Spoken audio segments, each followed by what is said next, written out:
Hi everyone, welcome to Max Tech class. நாம இன்னைக்கு பார்த்துட்டு இருக்கிறது 6th standard first term exercise 3.2. அதுல first question கீழ்காணும் சமான விகிதங்களில் விடுபட்ட எண்களை நிரூபிக்க அப்படின்னு சொல்லி கொடுத்திருக்காங்க. அதுல first question பார்க்கலாம்.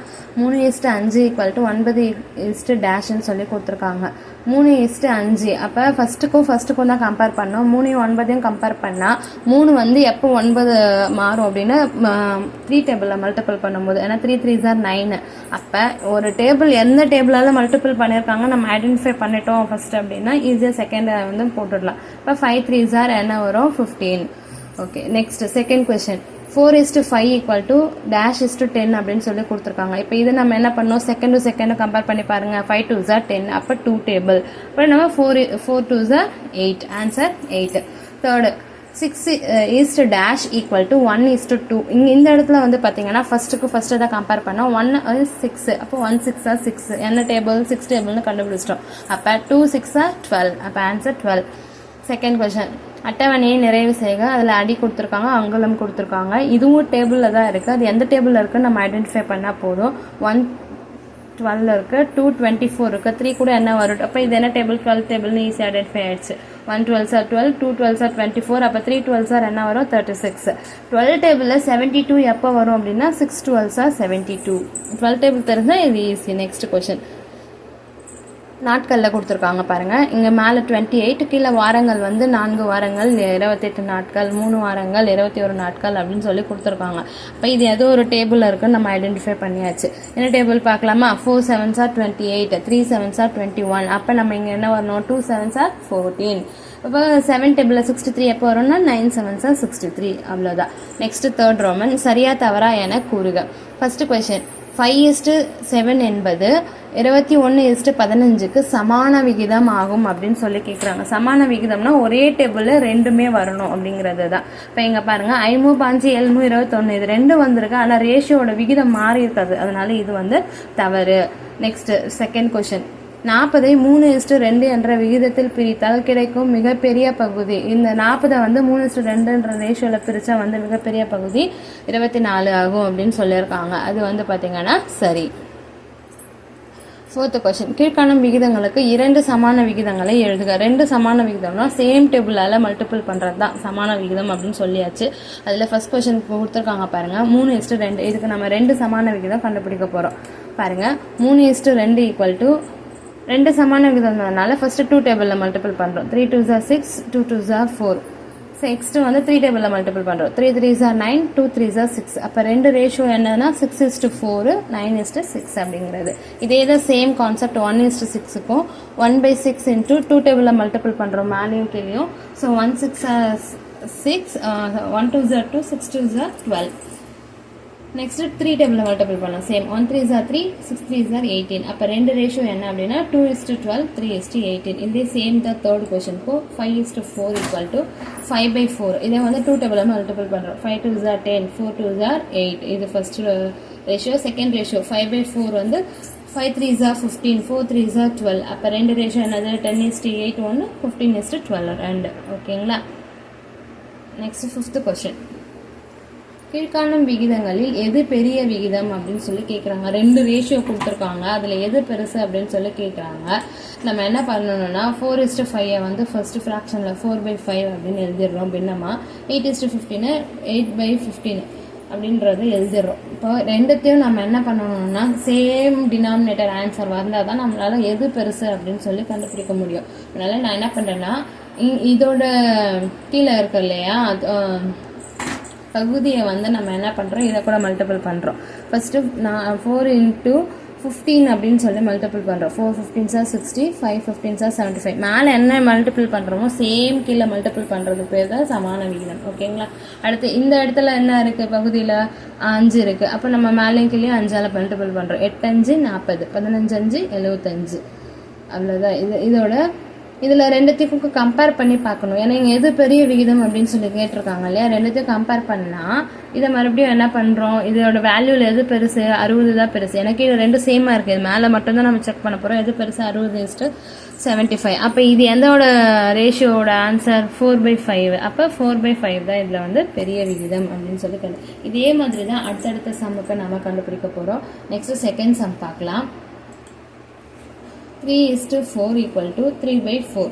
இதை நம்ம பின்னமாக எழுதிட்டோம். நெக்ஸ்ட்டு 7:8 7/8ன்றதை பின்னமாக எழுதிட்டோம். இப்போ என்ன பண்ண போகிறோம்னா இதோட பகுதியை இதாக கூட மல்டிபிள் பண்ணணும், இதோட பகுதியை இதாக கூட மல்டிபிள் பண்ணணும். இன்டர்சேஞ்ச் பண்ணி தான் நம்ம மல்டிபிள் பண்ணுறோம். அப்போ தான் நமக்கு ரெண்டுத்துல எது பெருசு அப்படின்னு சொல்லி கண்டுபிடிக்க போகிறோம். இப்போ பார்க்கலாமா, 3/4 கூட எது மல்டிபிள் பண்ணணும்னா 8 மல்டிபிள் பண்ணுறோம். 3 8 24, 4 8 32.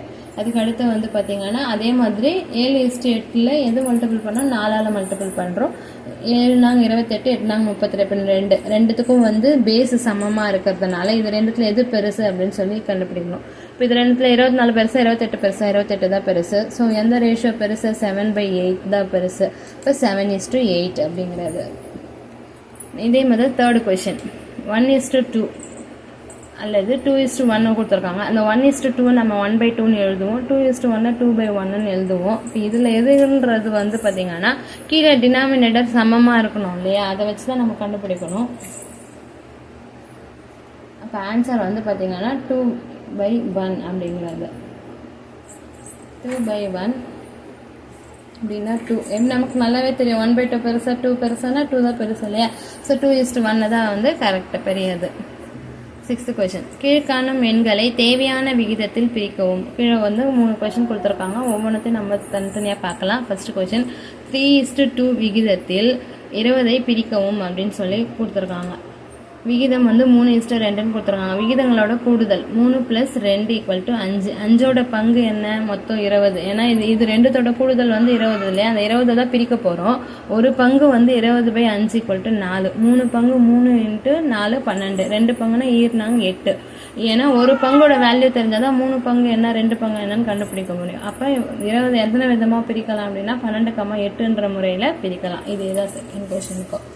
நெக்ஸ்ட் 4:5 விகிதத்தை 27ஐ பிரிக்கவும் அப்படின்னு சொல்லியிருக்காங்க. விகிதம் 4:5. விகிதங்களோட கூடுதல் என்ன, 4 5 கூட்டினா 9. 9னோட பங்கு 27ன்னு சொல்லியிருக்காங்க.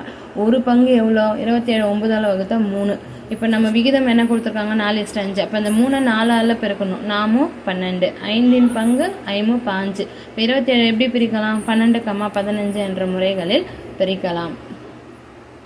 அடுத்த தேர்ட் கொஸ்டின் 6:14 விகிதத்தில் 40ஐ பிரிக்கவும் சொல்லியிருக்காங்க. விகிதம் 6:14. விகிதங்களோட கூடுதல் என்ன, 6ஐயும் 14ஐயும் கூட்டணும், 20.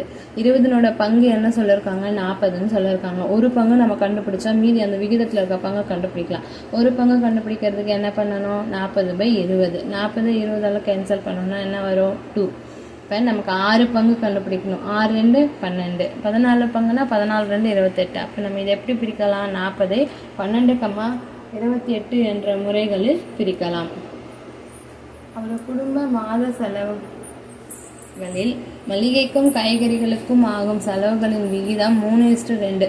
இவை இரண்டிற்கும் ஒரு மாதத்திற்கு 4000 ஒதுக்கப்பட்டால் மளிகை காய்கறி ஆகியவற்றுக்காக செலவுகளை காண்க அப்படின்னு சொல்லியிருக்காங்க.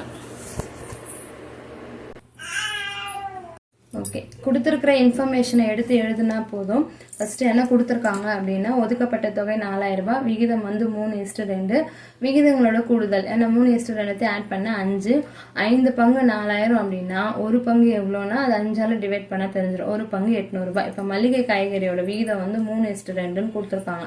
3 பங்கு அப்படின்னா 3 × 800 = 2400 ரூபாய்.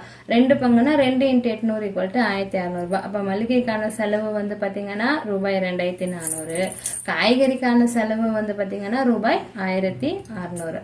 நெக்ஸ்ட் 8th கொஸ்டின் 1:2 என்ற விகிதத்தில் 63 சென்டிமீட்டர் நீளமுள்ள ஒரு கோட்டு துண்டு 2ஆக பிரிக்கப்பட்டால் கோட்டு துண்டுகளின் நீளங்களை கேட்குறாங்க. அப்போ கொடுத்துருக்க டீட்டெயில் எடுத்து எழுதுங்க. ஃபர்ஸ்ட் மொத்த நீளம் 63 சென்டிமீட்டர். விகிதம் எவ்வளோ, 1:2. விகிதங்களோட கூடுதல் எவ்வளோ, 1 2 ஆட் பண்ணும், 1 + 2 = 3. 3 பங்கு எவ்வளோன்னா 63 சென்டிமீட்டர். அப்போ ஒரு பங்கு எவ்வளோன்னு சொல்லி கேட்குறாங்க, 21 சென்டிமீட்டர். ஒரு பங்கு 21 சென்டிமீட்டர்னா ரேஷியோவில் இருக்க கொடுத்துருக்கிறத கண்டுபிடிக்கலாமா, 1:2. 1 × 21 21 சென்டிமீட்டர். 2 பங்குக்கு 2 × 21 42 சென்டிமீட்டர். அப்போ 63 சென்டிமீட்டர் எப்படி பிரிக்கலாம், 21 சென்டிமீட்டர் மற்றும் 42 சென்டிமீட்டர் என்ற முறைகளில் பிரிக்கலாம். நெக்ஸ்ட் வந்து பார்த்தீங்கன்னா புறவய வினாக்கள்.